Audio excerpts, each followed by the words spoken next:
Hey everybody, and welcome back to another episode of Vacuum Exposition. For all that are tuning in that didn't watch the episode previous to this, of course, we are in a new series for the month of September. I am calling it, say it with me, September. So September, for those that didn't know or haven't seen it, basically what I'm focusing on is sets. So I have been a collector for well over 25 years now, and I have amassed a large collection, probably somewhere close to 600. Honestly, I stopped counting because, well, that was a lot of work.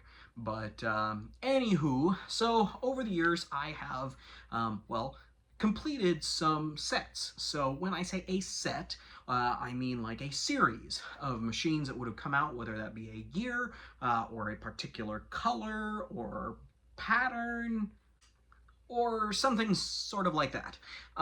Now, what we looked at in the first video, and if you haven't checked that out, please go back and watch it. It was a long time coming. I did break out my 1978 Eureka Wild Moss Continental Hooded Upright set, as well as some of the other machines from that set. That took me, like I said, probably about 10 or 15 years to complete.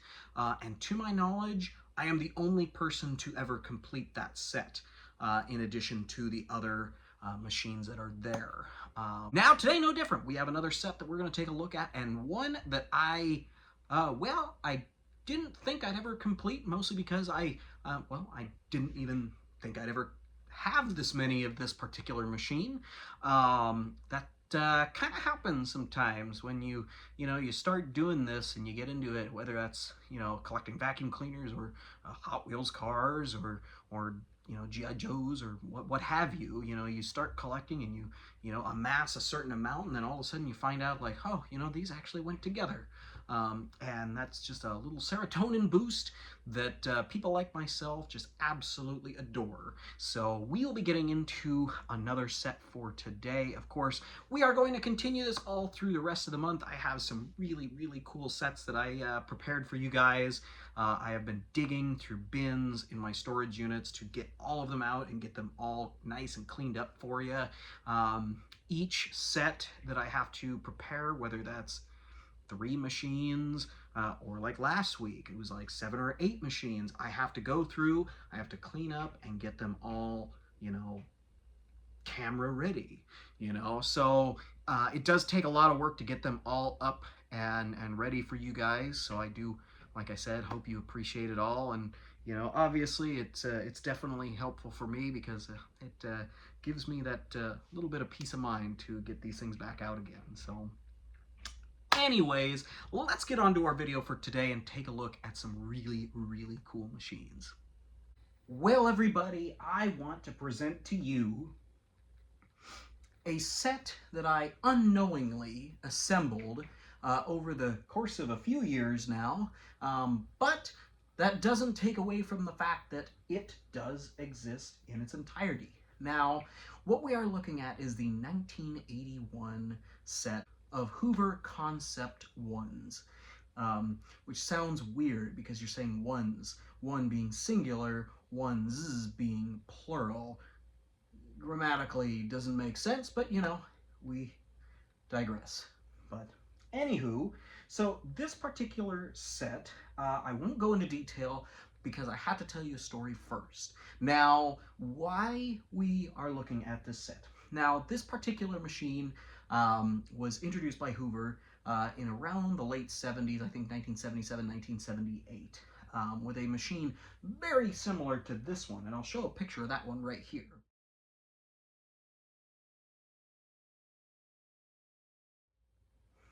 As you can see, very similar to the one sitting closest to my left. Now, all of these machines stem from the same design, of course, which was technically a clean air-based design.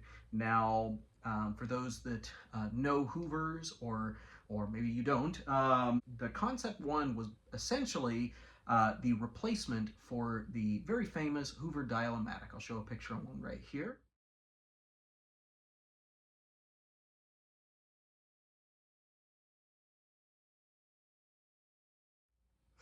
As you can see, it is not a, well, soft bag like even these are.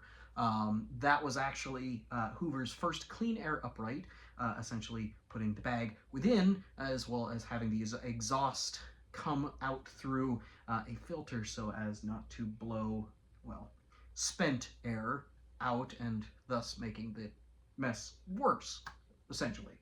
Um, and for those with allergies, it was there to make things better. This machine was not all that different. However, if you ask me, it was more of a homologation of, well, the Dial-O-Matic as well as the Hoover convertible, which was still a bagged machine, which did run concurrent with these. Now, the Concept 1 introduced a lot of new features that we didn't have with things like the Dial-O-Matic, or it perfected them in such a way that made it more enticing and more reliable than the good old Dial-O-Matic. Specifically being the self-adjusting carpet feature.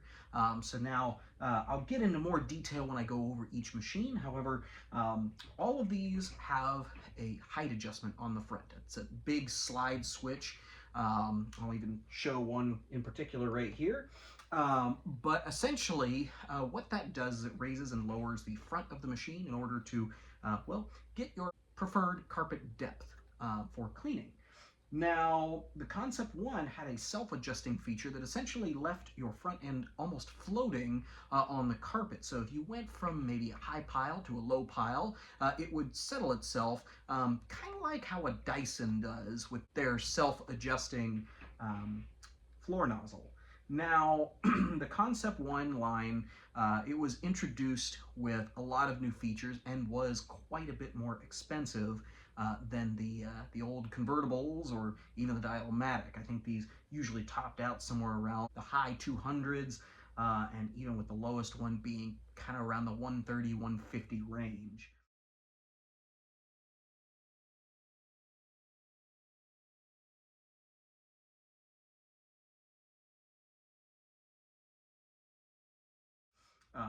But either way, these were very, very deluxe machines. They did have a lot more features that set them apart. One big one was cord winders. Now, a lot of Hoovers had featured cord winders over the years. Specifically, mostly canisters had an onboard cord winder. That way you wouldn't have to continue to wrap up the cord on something or maybe just keep it as a big wad of cord. So, for instance, on this one, you would have had a cord rewind button. So you would have pulled your cord out right here, and then when you were done, you would have hit the button, and thus the cord goes back in. So, very, very neat feature, as well as some other things. Now, getting into this machine, the Concept 1, like I said, very, very technologically advanced machine, and it was honestly a huge competitor back in the late 70s, early 80s, and would continue into the later 80s when Hoover would replace it with the later Power Max, which is very, very similar, but we'll talk about that a little later. But now the 1981 set had kind of a distinct motif to it. Kind of like a red, white, and blue, which is kind of why I'm wearing blue and white and red. But either way, you know, this color matchup was very, very interesting.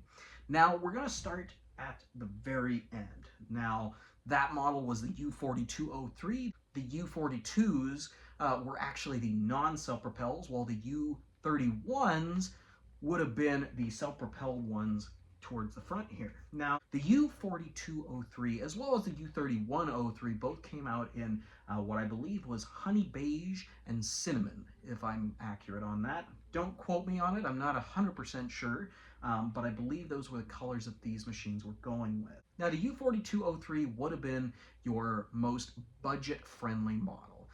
You would have seen that particular model along with maybe the low-ended Hoover convertibles, no headlights, even sparing on cord hooks, maybe one or two height adjustments.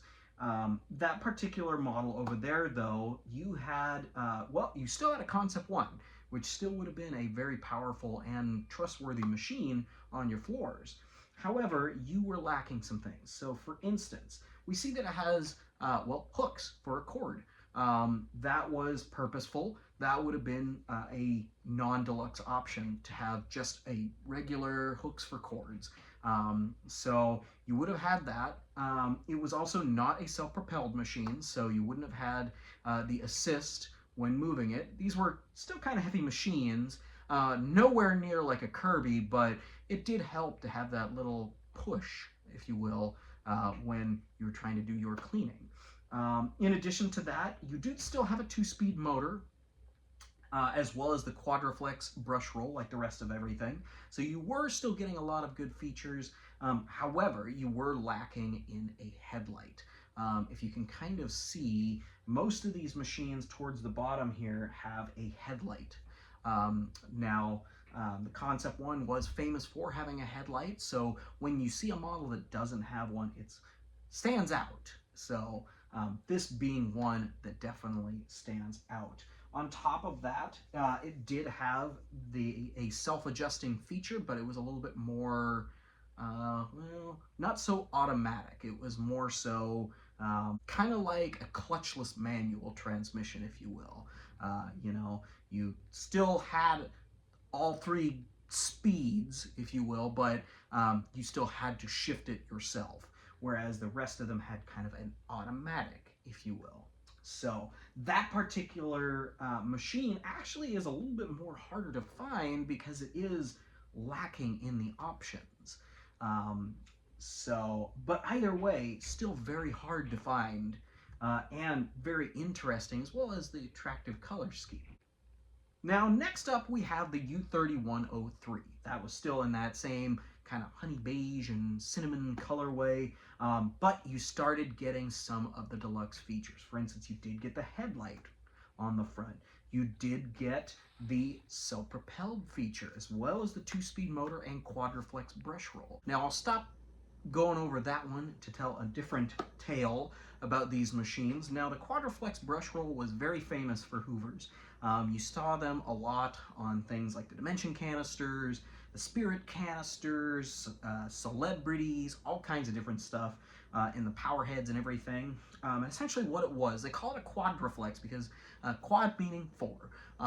And what it would set it up was that on the brush roll you would see, well, 2 long helixes of brushes. And I'll show a picture of one right here, actually.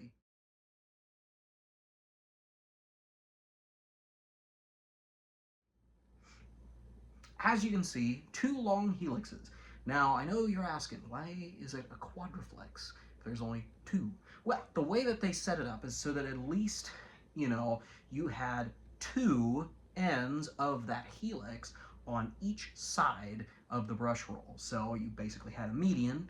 So you'd think, you know, you had one side of the helix and then the other side, both hitting the carpet on each side of the brush roll, creating 4. Quadriflex. So that was their famous brush roll that they used for many, many years. And from what I can tell, they still actually make parts for it. So very, very good brush roll that a lot of people love. But getting back to what we were talking about earlier, of course, the U3103, you did see the self-propelled feature. Now, the self-propelled, like I said, was a little bit of extra oomph for when you were vacuuming, which definitely helped and definitely helped sales. Because while it's not as heavy as a Kirby, like I said, it does certainly help and makes it so you can, you know, essentially use almost one finger to push this thing across the floor. With the use of course, geared wheels and a transmission underneath. But with that, and you also got a more stylish bag. Now, as you can see, it has more of a striped bag in comparison to the U4203 that had kind of more of just a plain cream tan colored bag. So that really was a big feature that kind of set it apart. Now, quick side note, and you can kind of see it there, but on the side of the machine where you would have the cord winder, like I kind of demonstrated earlier, it's basically a uncut area of the machine. It kind of looks almost like a vent, but I assure you it does not go all the way through. So it is a faux vent that essentially at the factory they would have cut out and thus had a spot for the cord winder to have the cord come out of. So, very interesting machine. You also had a little bit more of a deluxe decal. You had that power drive feature that was kind of emphasized on the front. So that definitely was a cool little addition there. But still a very, very, very comparable machine and definitely sold very well.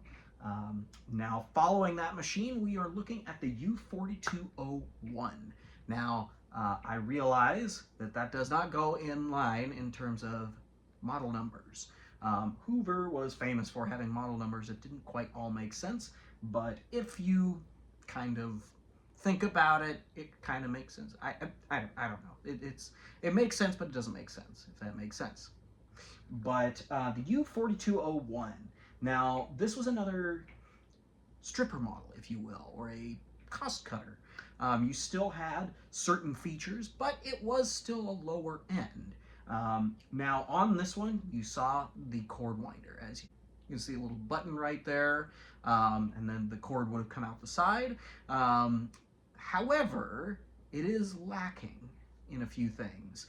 Now you still had a headlight, so we're still going with those deluxe features, but you didn't have a power drive feature on this. So this was all you, baby. You were the one, you were the driver. You didn't have no help whatsoever with pushing that one across the floor. Very much like the U4203. Now, you still, of course, had a self-adjusting head, so that did help with going across carpets. And these machines, like I said, they weren't the most heaviest, so, you know, you didn't necessarily need a power drive, but again, it definitely helped. But on the U4201, you did have a very plain looking bag. I know you can't really tell, but there is a small kind of weaving, so it's not totally white. Essentially, it's a white bag with like this blue mesh weaving all over it. Of course, it's not really mesh weaving, it's a vinyl, you know, bag with a print on it, but it is very interesting when you get it up close.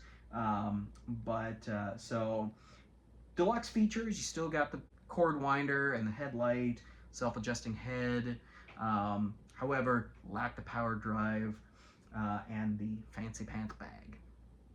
Which brings us to the top dog, the Mac Daddy, if you will, the most optioned machine here, the U4301-9. Now, this particular model was, I believe it was the first out of the set that I actually obtained.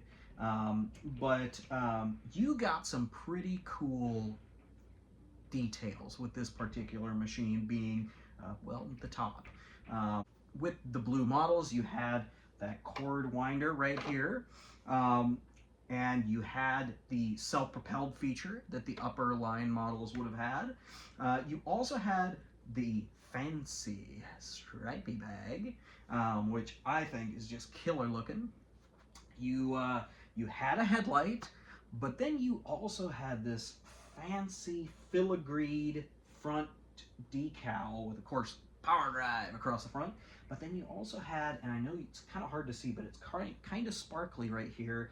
It actually has like this very nice brocade, almost, well, floral print that is kind of embossed into the decal, just giving you that extra sense that like this is the top.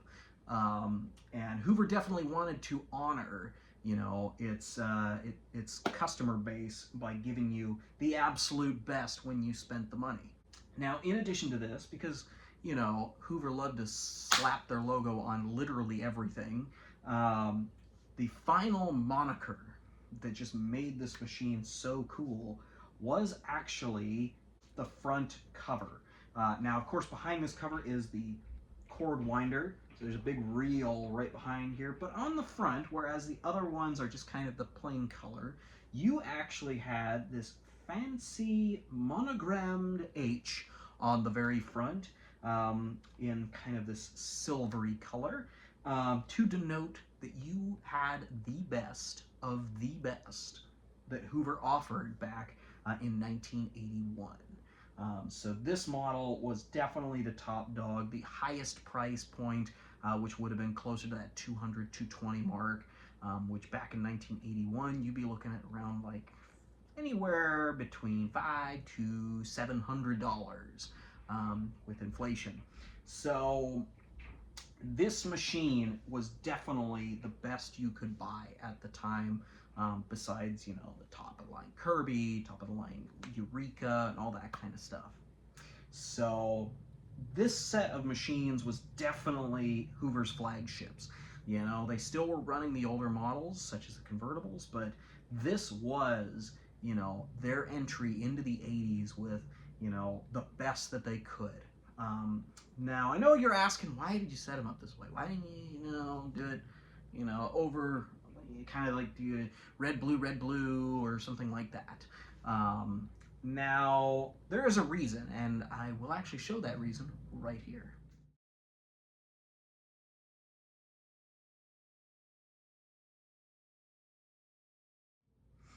As you can see, we are looking at, well, the ad, or we looked at the ad, for the 1981 set. And they were all laid out in this kind of step up, step down type of design in the ad, thus showing you each model and each of the features, so that, well, you could base your decision on how high you wanted to go or how low you needed to go. So these machines were definitely top of the line, but Hoover wanted you to pick the most top of the line that you could get, even if it was a budget model like the U4203 or the U4101, you know, just to ensure that you had it. Now, how did I find all these machines? Gosh darn it. Well, the thing about Concept Ones, I've had many over the years. And, you know, I have parted ways with a lot of them, probably most of them. Most Hoover Concept Ones don't last very long in my collection, mostly because I get them, there's a lot to do to get them sorted out, and I end up tossing them, donating them, trading them off, selling them off, what have you. They normally don't last very long here. I think my mind has been changed with this particular set anyways. Of course, you know, we looked at another concept a long time ago. If you guys can't remember, definitely go back and watch my video on the commercial concept, and I'll put a link to that video down below, just for anybody that wants to go back and watch that. I still have that one, and that one is not going anywhere, because it is probably my favorite, with the colors and everything. But anywho, but I got these machines, of course, you know, unsurprisingly, all at different times. Now, let's start from the top down. Why not? So the U3101-9, this one was one that I believe my good friend Mitchell Armstrong, he has a good relationship with a vacuum shop, and they were getting rid of this one. So him, being a great friend, asked me if I would like it, and I, of course, jumped at the chance. Now, I have actually had 3 of this particular model over the years. The first one I found when I was quite a bit younger, and that one, I think that one ended up getting donated. I got another one years later, and I believe that one also ended up getting donated. And then I got this one, which I'm happy to say that I am not getting rid of this one now. So, very, very neat machine. Now, starting back down the line, we have the blue one back there, the 4201. That one was actually one I got from my good friend Jared down in Oregon. He was doing a big exodus of a lot of vacuum cleaners at the time, and that happened to be one. At the time, I was not looking to complete the 1981 Concept 1 set, so I said, what the heck? We'll throw it in the car and take it home with us.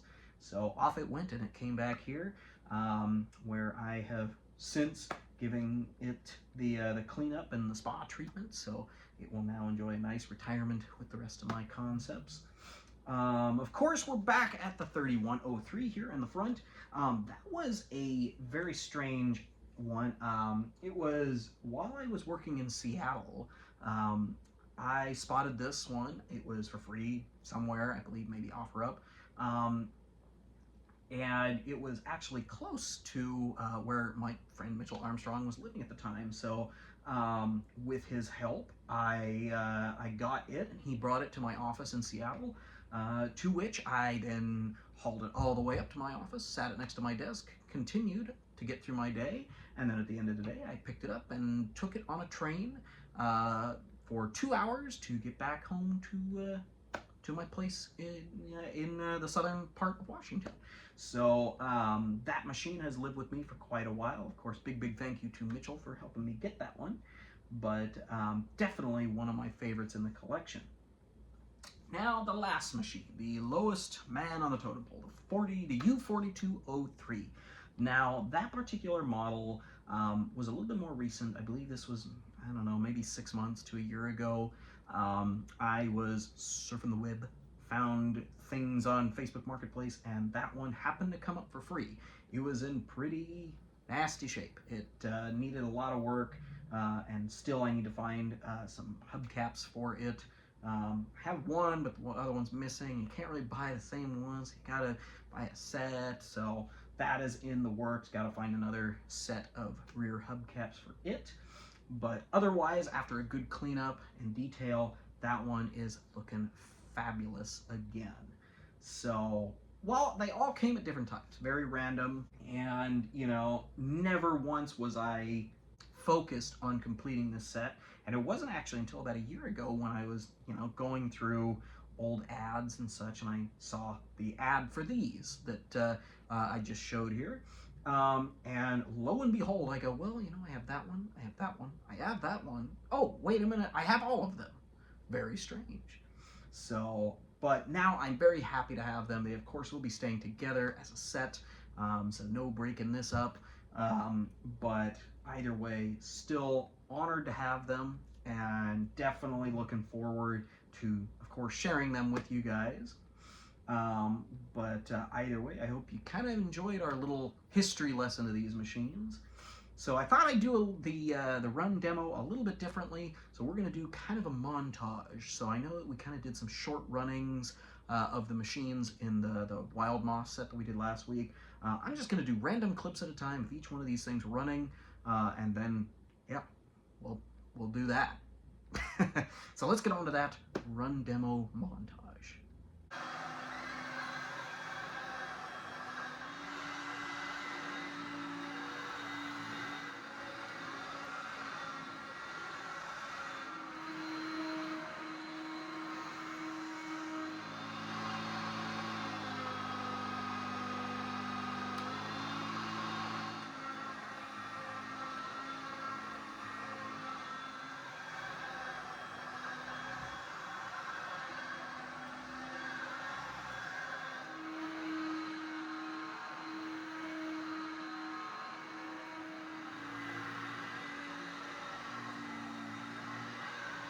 Well, everybody, I hope you all enjoyed our little video program today, as well as that montage, a little history maybe on these fantastic machines. I am definitely lucky to have this complete set, just because, well, you just don't really see them anymore. These used to be quite common in thrift stores and, you know, your average Goodwill, but as things progress, you know, these get outmoded, and things like the Power Max, like I said, take its place. The Power Max would later come out and had onboard tools and everything that you would essentially need, including the hose. So, you know, the old Concept and its attachment set that would have come with these, well, it just wasn't needed anymore. And I'll show a picture of a Power Max right here, actually.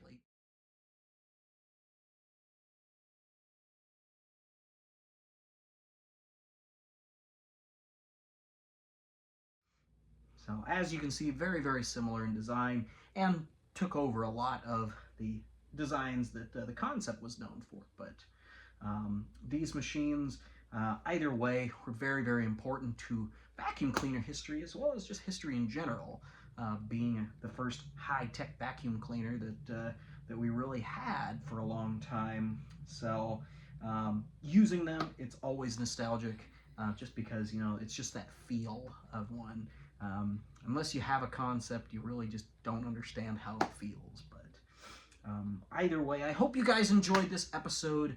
of Vacuum Exposition, as well as another episode in the series of September. So this was certainly fun. I can't wait to show you the set I have for next week. It's going to be another really, really cool one that I've been holding on to for a little bit. But I hope you all enjoyed the video. Tune in next week. And of course, have a great rest of your week, y'all. We'll see you again next Sunday.